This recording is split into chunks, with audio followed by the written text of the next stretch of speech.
voltamos com o Comunidade do Conhecimento, sempre levando até você muita informação, cultura e entretenimento. Agora vamos falar sobre um assunto muito importante. A gente sabe que a adolescência é uma fase de mudanças, onde os jovens têm de tomar muitas decisões. E é nesse momento que muitos deles acabam sofrendo de depressão. Sobre esse assunto eu converso agora com a psicóloga Valesca Passafaro. Muito obrigada pela sua participação aqui no nosso programa, doutora. Doutora, o que causa a depressão nessa fase da adolescência? É como você mesmo disse, é uma fase, né? Como toda fase evolutiva de desenvolvimento, tem perdas. Então, o adolescente, ele não é nem uma criança mais e também não é um adulto ainda. Então, ele está ali dentro de um, que a gente costuma chamar junto com ele, de um grande nada, né? Alguns pais os consideram crianças, outros adultos, em determinados momentos pode fazer isso, em determinados não. E sem dizer as perdas reais, que é do corpo infantil, que é dos pais, naqueles que eles têm na cabeça de fantasia, o super-herói, né? Toda essa questão. Então, essas perdas são lutos, na verdade. E esses lutos fazem com que o adolescente demonstre certo tipo de depressão. E daí fica a pergunta, depressão ou depressões, né? Mais ou menos. Existem daí tipos, né, de depressão, depressões diferentes, né? E que tipos são esses, doutora? A gente pode dizer que se for uma depressão psicopatológica, como que o pai pode observar? Ou uma que é própria desses lutos que o adolescente vai vivenciar, como que os pais podem estar observando e diferenciar se é o momento de estar só perto, junto, acompanhando, ou se é o momento de estar levando a um profissional? Vai depender muito da intensidade e da duração. Porque se for algo externo, isso vai passar. Agora, né, vai passar dependendo dos acontecimentos, de quantos pais estão juntos, de quanto ele percebe esse momento da vida dele, de quanto ele consegue elaborar tudo isso. E agora, se for psicopatológico, se precisar de um profissional estar atuando, a gente fala da intensidade da duração, porque por mais que passe, aquilo continua do mesmo jeito, né? Nada modifica. O vazio continua, independente do tempo ali que ele passa. Ali. Mas esse passar significaria quanto tempo, mais ou menos? Quanto tempo? Daí vai depender muito... Cada. Eu acho que mais do par, do conjunto, né? Por exemplo, dos pais, como que os pais recebem esse momento da adolescência? Porque tem alguns pais que eles acham que o filho já é um adulto e agem com eles como se eles fossem um adulto. E isso pode desencadear uma depressão, porque ele não se sente preparado para ter responsabilidade de um adulto, né? Mesmo não sendo criança e nem se considerando criança. Então, vai depender muito mesmo da família, do jeito que essa família olha para esse adolescente, de perceber que ele está num grande momento de que ele não é nem uma coisa nem outra e de que ele precisa tanto de dependência, a gente chama de dependência e independência, né? Porque ele procura independência, mas ele fica ali também, o pai solta, mas segura, ele precisa saber que ele está indo, mas que tem alguém segurando. Então, isso dá força, de falar assim, não, eu posso ir, eu consigo ir. Todas essas coisas ajudam, né, a passar por esse momento evolutivo. Mesmo quando a família está acompanhando, não passa, então daí é um momento de se preocupar. E qual seria a melhor atitude a ser tomada pelos pais e familiares, enfim? É esse de estar observando, de considerar que ele não é uma criança, de que também não é um adulto, de que essas considerações que ele vai procurar os pares, os grupos, que vai querer se diferenciar, e isso é bom até para a questão cultural, porque toda adolescência, todo grupo, todo momento é diferente para cada um, então ele vai se diferenciar. Muitas vezes, se ele teve uma infância tranquila, provavelmente vai ter uma adolescência tranquila. Se ele não teve, por diversos fatores, uma infância tranquila, provavelmente vai ser uma adolescente com mais agitação, muitas vezes até desenvolvendo algum tipo de agressividade. E é o momento de você, que os pais falam, fico de cabelo em pé, né?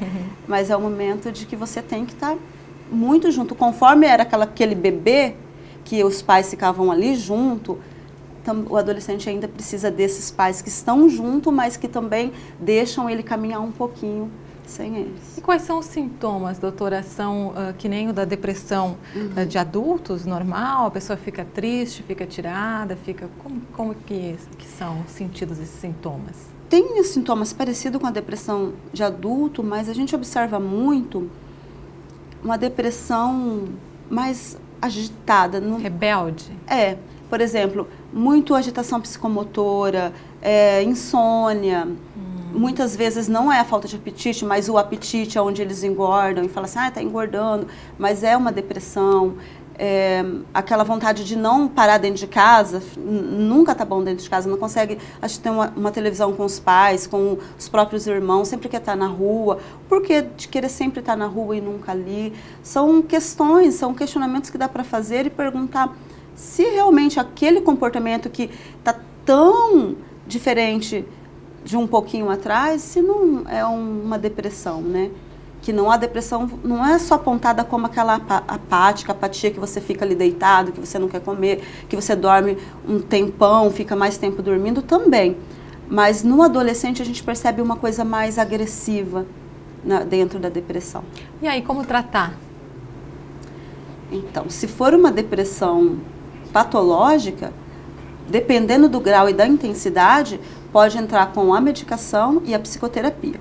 As duas vão ter que caminhar junto, porque o adolescente ele vai ter que perceber o porquê, fazer esses questionamentos, perceber de onde que vem. De repente não é dele e de repente é da família que coloca dentro dele, né? Se segurar, tipo, tá crescendo e eu quero que ele continue meu bebê para sempre. Isso também pode desencadear uma depressão. Então, eu acredito que a psicoterapia, junto com a medicação, dependendo muito do caso, né, da gravidade, caminha bem. De repente a terapia até em família, doutora, sim, seria o caso.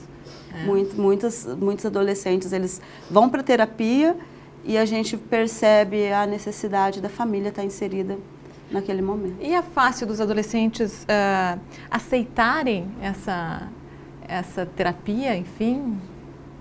Olha, eles aceitam bem. Tem adolescentes que vêm porque os pais levam e eles falam, não, eu estou aqui porque os meus pais querem, mas conversando, estando junto, ele percebendo que é um momento para ele, que tem a questão do sigilo, que nada do que eles trouxerem pro profissional vai ser passado para outra pessoa. Eles se tranquilizam, vê que ninguém está fazendo um par com ninguém, mas está ali com ele porque quer estar com ele. Ele vem. E muitos adolescentes, a gente está percebendo que procuram, que pedem. Eu quero, né, fazer terapia e pedem e vão. E aí o tempo dessa terapia daí varia de acordo com cada caso, é isso, doutora? De cada caso. Não tem um... Não tem um tempo determinado. E o adolescente que entra numa depressão, ele pode fazer com que essa depressão desencadeie outras doenças, doutora, caso não tratada? Sim, pode sim. Por exemplo, você está falando de psicossomática, né? Então, pode ser assim, que ele vai somatizar alguma coisa, vem junto, por exemplo, a anorexia, pode vir junto também a questão da bulimia ou a questão própria da obesidade. Então, vai fazer sintoma. E esse sintoma é uma questão que, às vezes, o pai não percebe que ele está deprimido, mas percebe um sintoma, porque o sintoma é uma linguagem, né? Então, se ele não consegue perceber no emocional, talvez o sintoma pode ser ali falar, olha, tem alguma coisa que não está dando certo. Ó, está emagrecendo demais, está engordando demais, está muito agressivo. Então, esse sintoma é uma fala, né? E o adolescente, é justamente isso, o adolescente ele não é muito de falar, ele mais atua. Então, tanto atua no corpo dele com alguma coisa, como alguma doença, muita dor de cabeça, alguma coisa assim, ou ele atua com a personalidade dele mesmo, fazendo alguma coisa, se machucando, a linguagem. Por que se machuca tanto? Tudo quebra, tudo se machuca, tudo, né? Por isso a importância da observação dos pais, né, doutora? Doutora, quer passar os seus contatos para o pessoal de casa? Eu estou trabalhando ali na Psicocenter, uma clínica ali na Nel Alves, e o número do meu celular é 98565115. Está aí na tela. Muito obrigada mais uma vez pela sua participação aqui no nosso programa, doutora. E um feliz ano novo. Você também.